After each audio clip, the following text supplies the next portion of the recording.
Hey everybody, and welcome to Something You Should Practice this weekend. This weekend, I want to talk about the 5 chord. So the 5 chord, if we're thinking about the Nashville number system, is the 5th degree of the scale based on the key that you're in. So we're going to start in the key of G. So that means G, A, B, C, D. D is our 5 chord. But on the fiddle, you don't really actually need to do any of that counting because the 5 chord is just the next string up using the same finger or open string, depending on where you are, as where you started. Let me show you what I mean. So if that's G, because D, E, F sharp G, right? D3 is G. So if I'm in the key of G, the 5 chord, because of the way the fiddle is tuned, is always just the next string up doing the same thing. So if it's 3rd finger on D, the 5 chord is the 3rd finger on A. So what I want you to do with this information is I want you to practice, and we could totally use Drum Machine for this, and you should, but I wanted you to do it in your head for just a second.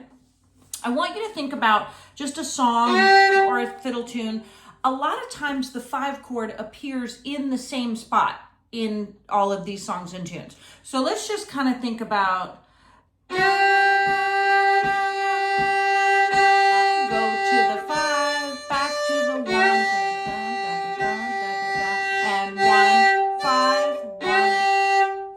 So I want you to just practice that. So just think of a little melody in your head.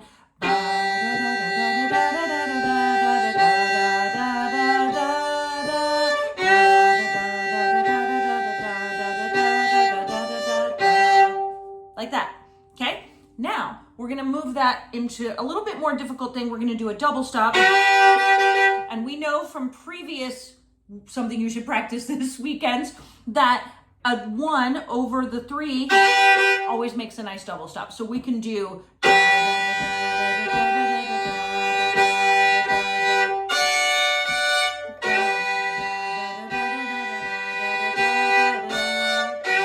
like that.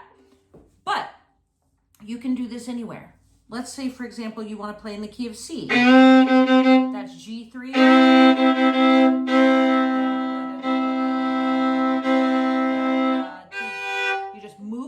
The exact same thing, and that's where your 5 chord is going to be. Let's say the key of F.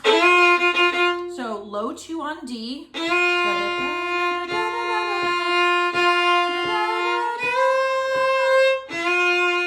Like that. So what I want you to do this weekend is I want you to think up any key you want, anything. Find that note. It could be E flat.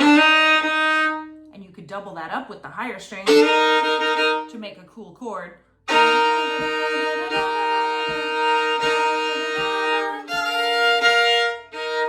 And I want you to just throw in a little melody, whatever it is, and I want you to practice moving from the 1 to the 5 and back again, because we want these moves to be absolutely natural. We want it we know that we're going to a 5. We want to be able to move to that 5 chord without thinking about it, without counting, because you don't need to count. It's wherever you are on the higher string, okay? So go from 1 to 5 and back home to 1 again. That's what I want you to practice this weekend. I hope you enjoy that. It's really gonna come in handy. Happy fiddling, everybody.